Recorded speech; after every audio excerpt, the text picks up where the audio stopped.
Nessa mala tem história dentro dela. Nessa mala tem história dentro dela. Vamos ver o que é que tem. Oi, eu sou a Ilka Sintra e eu quero de novo convidar você para a gente conferir se tem mesmo história dentro dessa mala aqui. Vamos olhar?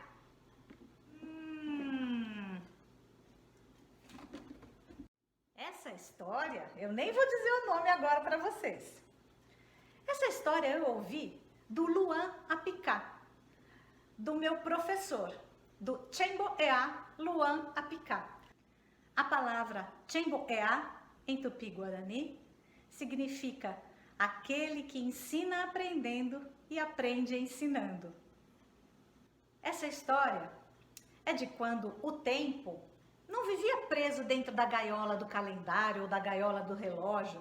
O tempo era um pássaro que voava livre por todos os espaços, pelos horizontes. Havia uma aldeia e nessa aldeia havia várias famílias. Havia uma regra na tradição, que era a seguinte: as mulheres não podiam cultivar a terra, apenas os homens. Então, claro, as famílias onde havia mais filhos homens eram as famílias que tinham mais alimento, que tinham uma melhor condição. Havia ali, um pouquinho mais afastado, numa casinha, ali na aldeia, um casal de idosos. E eles não tinham filhos. E eles passavam um pouco de dificuldade. Por quê? Apenas o marido do casal podia cultivar a terra. A mulher não podia. Então, claro, ele tinha uma plantação menor, não conseguia cuidar certinho, então colhia menos. E eles passavam um pouco de dificuldades, passavam um pouquinho de fome às vezes. Mesmo sendo idosos, eles tinham um sonho e eles pediam muito aos grandes espíritos. Eles queriam ter uma criança. Mas eles pediam com tanta fé, tanta fé, tanta fé, e por tanto tempo eles pediram esse desejo, que um dia o grande espírito da lua colocou o casal num sono profundo e veio conversar com eles em sonhos. Eu ouvi os pedidos de vocês e eu vou conceder, mesmo vocês não tendo mais idade, eu vou conceder esse pedido. Vocês vão receber um ser para criar. Eu vou mandar para vocês uma estrela. Essa estrela, ela vive aqui no céu, mas ela tem muita vontade de conhecer a terra, como é andar pelas florestas, como são os animais e todos os elementos da natureza. Mas prestem atenção, vocês têm que cuidar muito bem cuidado desta criatura que eu vou mandar para vocês. E aí, eles acordaram e conferiram, viram que tinham tido o mesmo sonho. E aí eles viram que, puxa, será que era um sonho mesmo ou será que foi real? Eles comentaram com as pessoas da aldeia e todos já meio assim, não, mas vocês não têm idade, vocês são muito idosos, isso aí foi apenas um sonho mesmo, e um sonho impossível. Mas eles não perdiam a fé. E passados uns 2, 3 meses, o ventre da mãe começou realmente a arredondar, o ventre da esposa. E ela estava realmente grávida e gestou aquela criança com muita saúde, muita felicidade, e ela estava muito linda. Quando chegou o dia de ela dar à luz, o grande espírito da lua quis vir mais perto para acompanhar o nascimento da criança. Então, o dia se iluminou mais ainda e nasceu uma criança linda, linda, linda, e com a pele branca como a lua, uma pele branca que até quase brilhava. Mas era uma menina. E então a situação do casal continuaria a mesma. Apenas o pai poderia trabalhar na terra e agora seriam uma família de 3 pessoas para alimentar. Mas de qualquer maneira, aquela criança era linda, bem-vinda. Então veio o ancião, olhou a criança, sentiu as vibrações e declarou: o nome desta criança será Mandi. E Mandi era uma criança linda e iluminada e foi crescendo. Mandi era muito conectada com todos os seres da natureza. Ela passeava pela floresta, ela se embrenhava pelas árvores, conversava com as borboletas, com os pássaros. Ela tinha tanta conexão que ela flutuava pela mata. Tinha uma ligação muito forte com todos os elementos da natureza. E foi crescendo uma criança feliz. Quando Mandi cresceu um pouquinho mais, ela começou a perceber algumas coisas. Por exemplo, que o pai dela trabalhava sozinho e que ela não poderia ajudá-lo. E ela queria muito ajudar. Ela também começou a perceber que algumas pessoas da aldeia olhavam para ela de uma maneira assim meio, né? Porque ela era diferente, ela tinha uma pele completamente diferente do tom da pele das outras pessoas da aldeia. Mas como ela vivia pela floresta, com os animais, ela vivia muito feliz. Mas um dia ela resolveu conversar com os líderes da aldeia, pedir permissão. Por favor, eu quero tanto ajudar meu pai no cultivo da terra, por favor, por favor. Não, Mandi, você não tem autorização porque é uma regra, é uma tradição. Mulheres não podem cultivar a terra. Até aconteceu um dia, ela estava andando pela floresta e viu uma semente, plantou aquela semente, pôs um pouco de água e a semente cresceu, brotou, deu uma folhagem bonita que pareceu a ela que era um bom alimento. Ela levou para os seus pais aquela folhagem e os seus pais se alimentaram, mas ela não podia ajudar oficialmente o seu pai também não permitia. Um dia, seus pais chegaram felizes. Mandi, encontramos a solução para a nossa situação. Que bom, papai, mamãe! Eu vou poder ajudar o meu pai na colheita, na plantio? Não, Mandi, você vai se casar. Porque aí o marido de Mandi poderia ajudar o sogro, o pai de Mandi, no cultivo da terra. Mas, oi, casar? Mandi não queria se casar. Mandi era um ser livre, ela tinha amor por todos os seres da natureza, ela tinha um amor grande pela liberdade dela, ela não queria se casar, de jeito nenhum.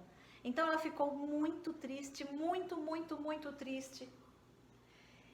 E saiu correndo, fugiu para a mata, chorando muito, muito, muito, até que ela cansou e deitou na beira do rio e continuou a chorar. O grande espírito da lua, vendo aquela tristeza de Mandi, se aproximou. Mandi, filha, o que aconteceu com você? Você está triste. Mandi soluçava tanto, chorava tanto, que nem quase tinha forças para explicar. Ela se recostou no grande espírito da lua e contou entre as lágrimas as suas tristezas, que ela era tratada de maneira diferente, porque ela tinha uma aparência diferente, que ela não podia ajudar seus pais e ela via a necessidade que seus pais passavam, e que agora ela seria obrigada a se casar, ela não queria se casar. E chorou tanto que adormeceu.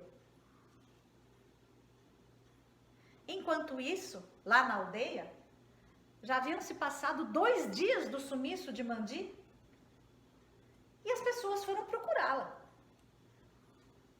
E encontraram Mandi na beira do rio, morta. E aí pensaram, né? Puxa, nós não deixamos Mandi cultivar a terra. Nós olhávamos Mandi com um olhar diferente, só porque ela tinha um tom de pele diferente. E agora como que nós vamos contar para os pais dela?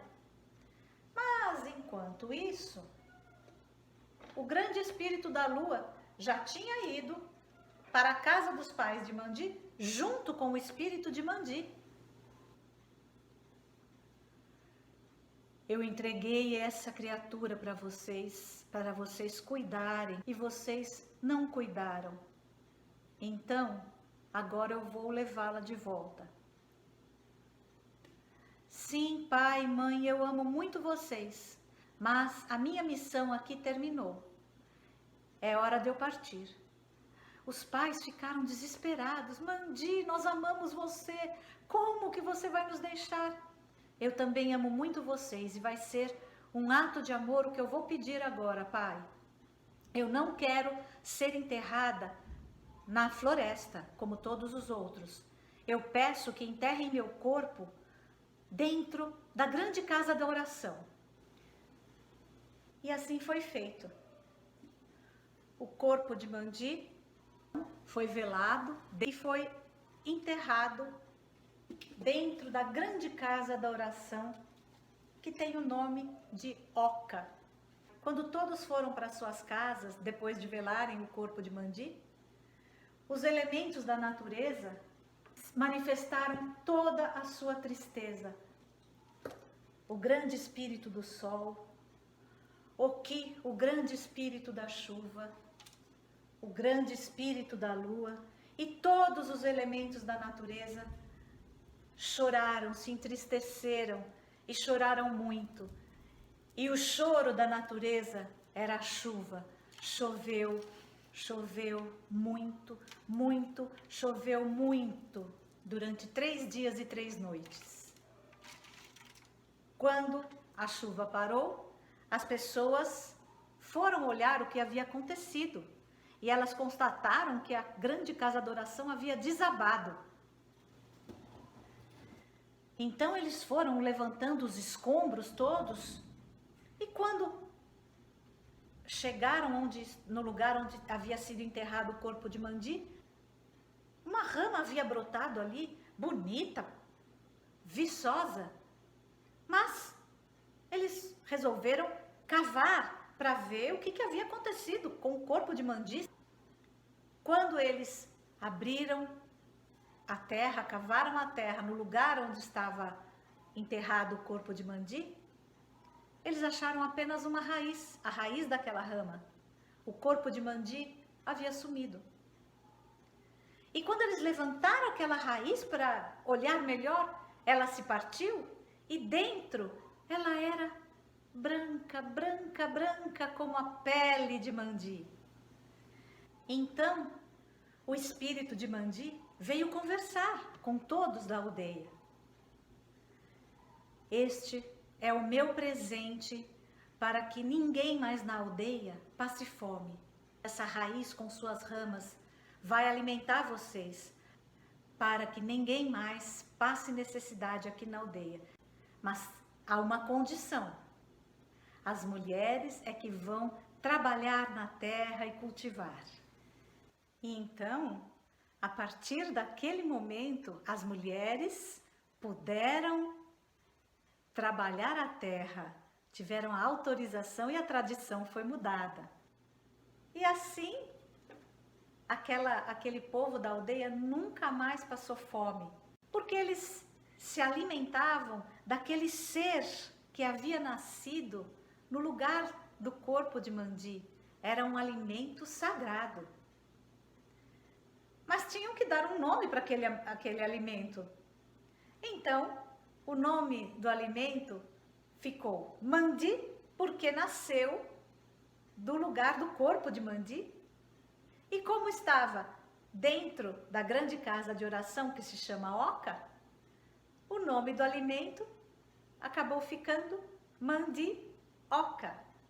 Essa todo mundo conhece, né?